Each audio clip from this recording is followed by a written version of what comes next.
In Peru, the criminal court convicted 10 ex-military personnel for crimes of sexual violence against several women during the years of the internal armed conflict that shook the country. In Palestine, the government has denounced through a report the killing of more than 136,000 Palestinians inside and outside the state by Israel.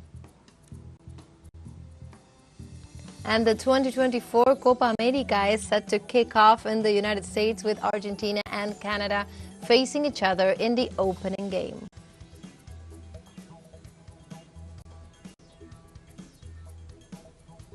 Hello and welcome to From the South. My name is Belén de los Santos. I'm from the teleSUR studios in Havana, Cuba. We begin with the news. In Peru, the criminal court convicted 10 ex-military personnel for crimes of sexual violence against several women during the years of internal armed conflict that shook the country. The Transitory Criminal Court issued the sentence in the so-called Manta and Vilca case, which involves a series of sexual abuses perpetrated by former soldiers of the Peruvian army between 1984 and 1995. The soldiers had installed themselves in the community of Manta to take control of the area shortly before the allegations of rapes against the women and girls in the village began. The court qualified the case as a crime against humanity. However, the accused only received sentences ranging from 6 to 12 years in prison. The defendant Martin Sierra Gabriel, with ID number 452723333, is convicted as the direct perpetrator of the crime against freedom and sexual violation to the detriment of the person with the initials VGA, an offense punishable under Article 170 of the Criminal Code, as amended by Law 26293, considered a crime against humanity. In this context, survivors of these sexual crimes expressed their disappointment with the sentences handed down by the Peruvian Criminal Court. It is very little, 20 years of struggle we have had, but I am not happy. I am not satisfied with 10 years of sentence. We do not agree with the reduction of the sentences requested by the prosecution. From 18 or 20 years they have been reduced to 10 to 12 years respectively, and we do not agree with the civil reparation. In other news, the former president of Uruguay, José Pepe Mujica, participated in a campaigning event in support of presidential candidate Yamandu Orsi. The former president and figure of the Latin American left was one of the main speakers during the event held by the Movement of Popular Participation in Montevideo Theater. When addressing the public, Mujica affirmed that whoever seeks to govern must proclaim their love for the people. The former president continues to participate in the political life of the country while fighting an esophageal cancer. Uruguayans will go to the polls for primaries on June 30th ahead of the general elections of next October.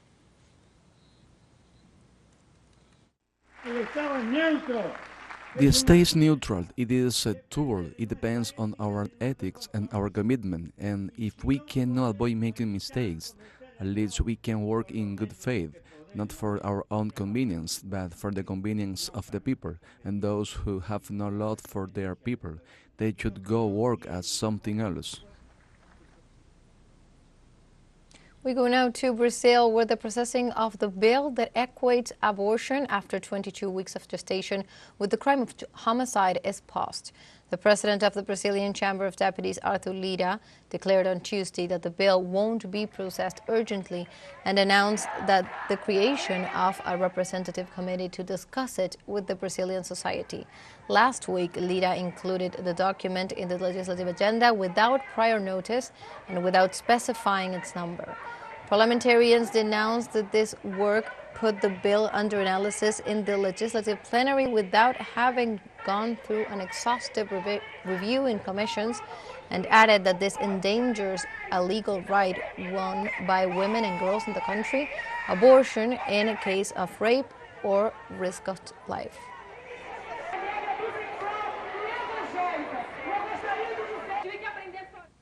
And popular mobilizations continue in Venezuela in rejection of United States sanctions and in support of President Nicolás Maduro. Let's review the details of a mobilization in popular sectors of Caracas, Our correspondent Leonel Retamal with the details. With a painting of murals, typical dances, popular religiosity, and cultural expressions, a mobilization took place in the popular parish of La Candelaria, which seeks to activate participation and the vote in favor of President Nicolás Maduro.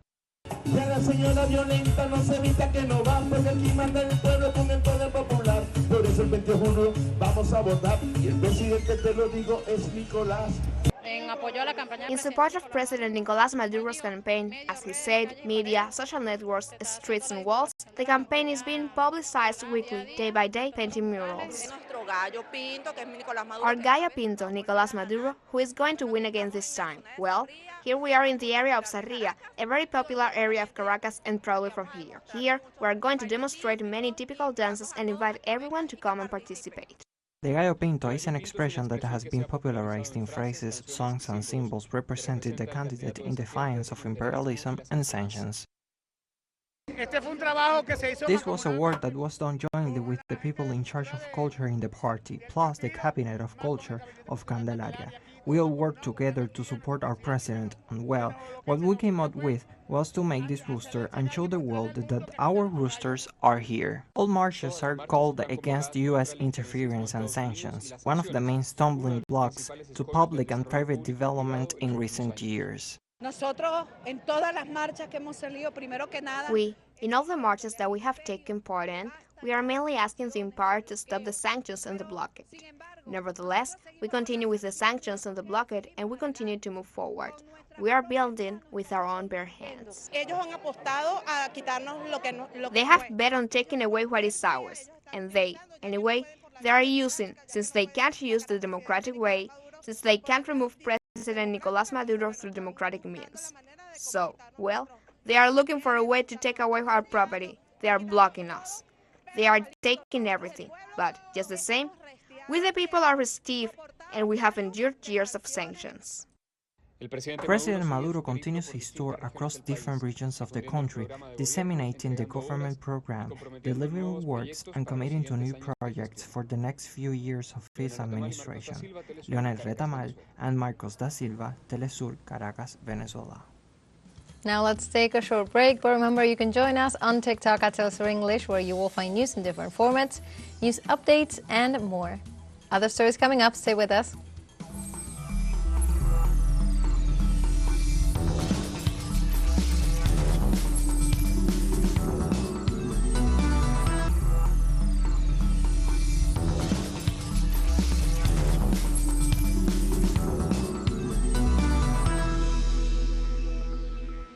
Welcome back from the south. On Wednesday, the Colombian government is set to complete the delivery of 11.2 billion Colombian pesos, approximately $2,800,000 in judicial compensation to victims of the armed conflict in the northwest of the country. These reparations, which on this occasion are being delivered to the inhabitants of Rio Sucio in the region of Chocó and Turbo in Antioquia, are part of the compensation ordered by the Colombian state to repair the damages suffered during the war. According to the victims unit, these compensations are included in the sentences handed down by Justice and Peace against Freddy Rendon of the Elmer Cárdenas bloc and Rodrigo Zapata of the Southwest bloc, former members of the paramilitary organization United Self-Defense Forces of Colombia. And also on Wednesday, Ecuador's national electricity company announced the country's power system had collapsed. In this regard, the statement indicated that the blackout affected several regions of the country, such as the capital Quito, Guayaquil, Cuenca, Manta, among others. In this way, the entity detailed that there is a failure in the transmission line that caused a disconnection in the multiplication system. In the capital, local media reported the malfunctioning of traffic lights, public transport services, and the suspension of the subway service, all of which have caused disruptions in everyday social life. In this context, during a press conference, the Minister of Energy and Mines, Roberto Luque, addressed the crisis in the country's energy system. Beyond the technical cause, which is important and will be rigorously investigated by the technicians, it is important to say that the event that occurred today is one of more proof that the electric system is in crisis. The outage we had in April were due to lack of investment in new generation and maintenance of the generation we have. The outage we had today were due to a lack of investment, maintenance and new electric transmission, and protection of the electric transmission infrastructure. This is another example of the energy crisis in the country. In other news, in the United States, authorities reported a new shooting in North Philadelphia on Wednesday that left 7 people wounded, including a 16-year-old teenager. The incident took place at the intersection of North Banbury and Somerset Streets, where a gunman got out of a vehicle and began firing shots at bystanders. The police reported that a 16-year-old was grazed by fragments in the abdomen and the right thigh, but declared all 7 victims remain in stable conditions in various hospitals. While the motive for the shooting is still unclear, police believe someone in the shot crowd was the target and informed to being on the trail of at least 3 suspects who were traveling in a 4-door sedan at the time of the incident.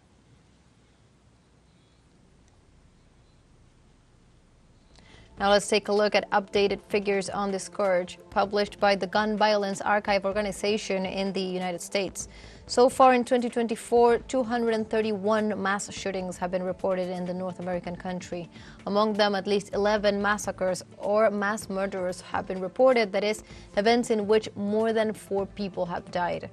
In the meantime, deaths in gun-related episodes amount to 7,838 people, while a total of 109 children under age 11 and 556 teenagers have died due to gunshots, for a total of 665 minors only in the first 5.5 months of 2024.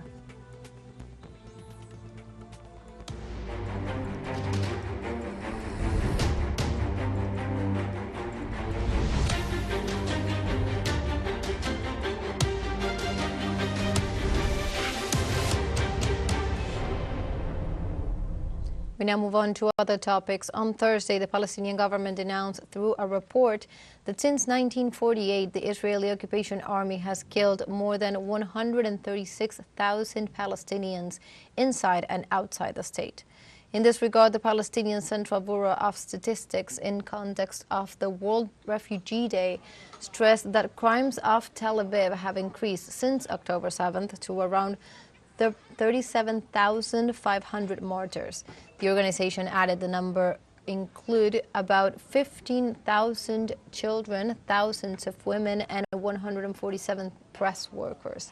In this sense, Palestinian authorities denounced that they face the worst humanitarian crisis in its history amid famine, displacements, the collapse of the health system, a lack of fuel, and the destruction of more than 70% of the infrastructure.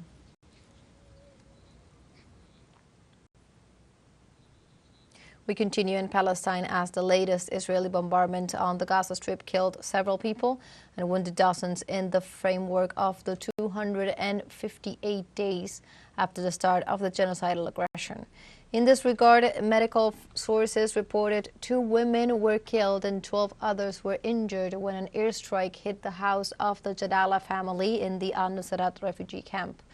On the other hand, in the center of the enclave, a drone strike killed a man in a residential area in the city of Deir al-Balah in what appears to have been a targeted assassination. It should be noted that on the 258th day of the Israeli genocide in Gaza, 37,431 Palestinians have been killed and more than 85,000 have been injured.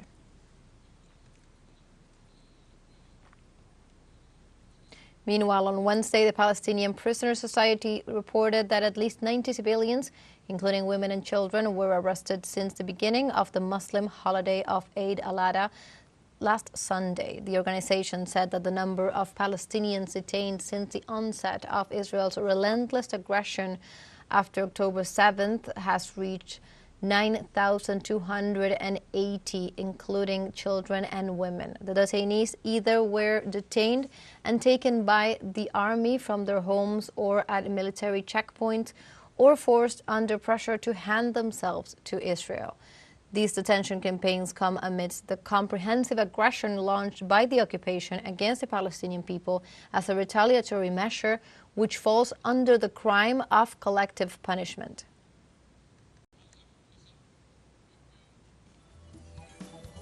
And now we have a final short break coming up, but before we invite you to join our WhatsApp community for our English-speaking audience. You can scan the QR code on screen to join directly and also share the link to reach more people. Constant news coverage of Latin America and the Caribbean as well as the rest of the world. Stay connected and informed with teleSUR. Final short break, don't go away.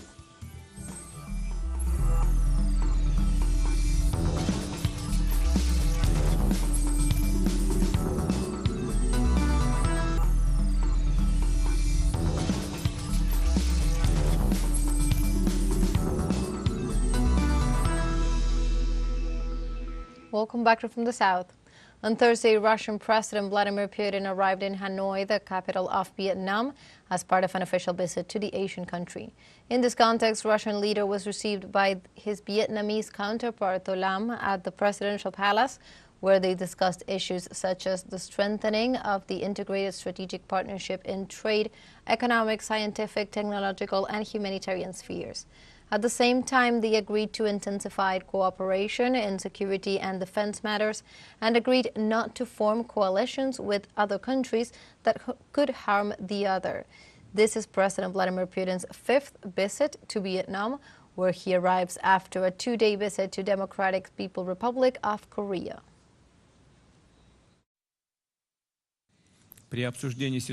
When discussing the situation in the Asia-Pacific region, mutual interest was expressed in building a reliable and adequate security architecture in the Asia-Pacific region, based on the principles of non-use of force and peaceful settlement of disputes, in which there would be no place for closed military political blocs. The two sides want to ramp up cooperation in defense and security, how to deal with non-traditional security challenges on the basis of international law, for peace and security in the region and the world. In Argentina, Manuel Adorni, the country's presidential spokesman, announced on Wednesday during the usual press conference at the government house that Argentina has no intention of intervening in the armed conflict or sending military aid to Ukraine. Just at the end of last month, the spokesman of the Argentine presidential palace denied Volodymyr Zelensky's statement that Argentina and Ukraine were working on an agreement for the production of military devices. According to Adorni, the actions of the Malay administration cannot be considered hostile towards Russia, since a hostile attitude would be indeed when it contributes with armament or gets involved in the conflict. And we go now to Somalia, where the death toll for cholera cases has risen to 123 since January amid an ongoing outbreak of the disease. The Ministry of Health and Human Services and the World Health Organization, the WHO, has said that in a joint epidemiological report that more than 14,000 cholera cases with a 1% case fatality rate have been reported this year. Somalia's ongoing cholera outbreak worsened due to the floods of December 2023, which destroyed sanitation facilities and caused further displacements. The report concludes, in turn, highlighting a notable decrease in cases during the second week of June in comparison to those recorded in the first week of the month.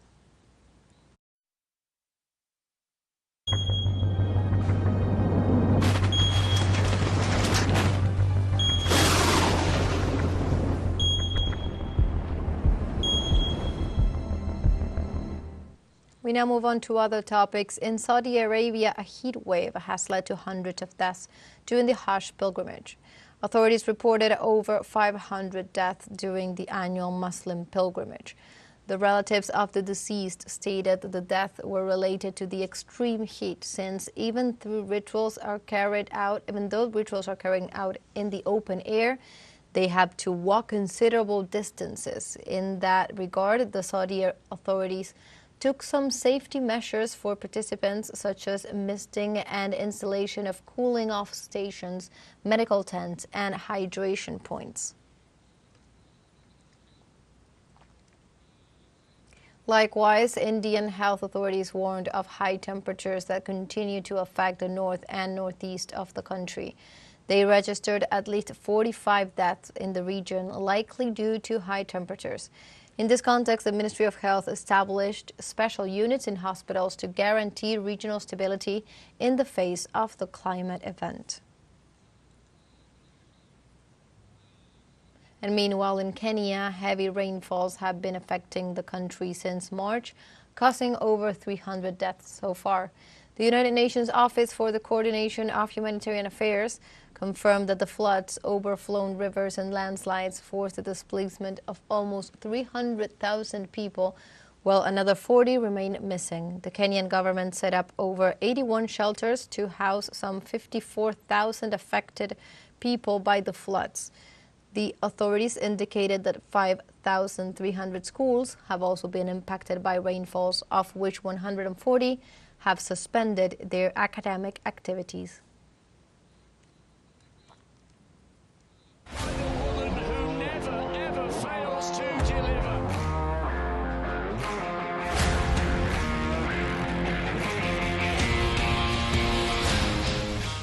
We go now to sports, as on Thursday, the 2024 Copa America will kick off in the United States, with Argentina and Canada facing each other in the opening game. With the match, Lionel Messi and the current FIFA World Champion team will begin the defense of the Copa America title that they also won in Brazil 3 years ago, while Canada, one of the hosts of the event and in possession of a promising team according to experts, will be looking to start with a victory. It is worth mentioning that Argentina arrives at the Copa America backed by an undefeated streak of 20 matches since their upset against Saudi Arabia at Qatar 2022. In this sense, and with the help of Messi as leading star, the Argentine fans are beginning to dream of a new trophy.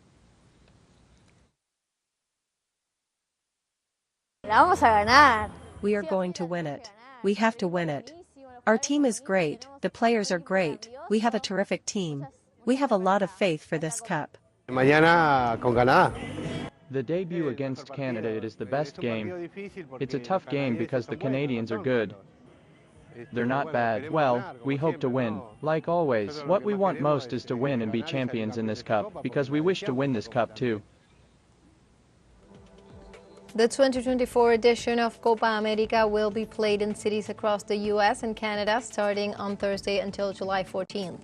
In this way, two South American rivals, Argentina and Uruguay, are the nations with the most championship in this event, with a total of 15, while Brazil has won 9 editions. The tournament will be contested by 16 countries divided into 4 groups, and it is noteworthy that representatives of the CONCACAF confederation, such as Canada, the United States, Mexico, Jamaica, and Costa Rica, will also participate.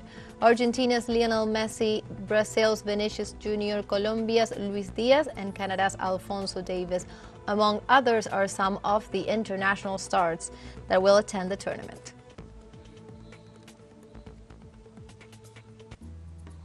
And like this, we have come to the end of this news brief. You can find these and many other stories on our website at telesurenglish.net. And also join us on social media. We are on Facebook, X, Instagram, Telegram, and also on TikTok. For TeleSUR English, my name is Belén de los Santos. Thank you for watching.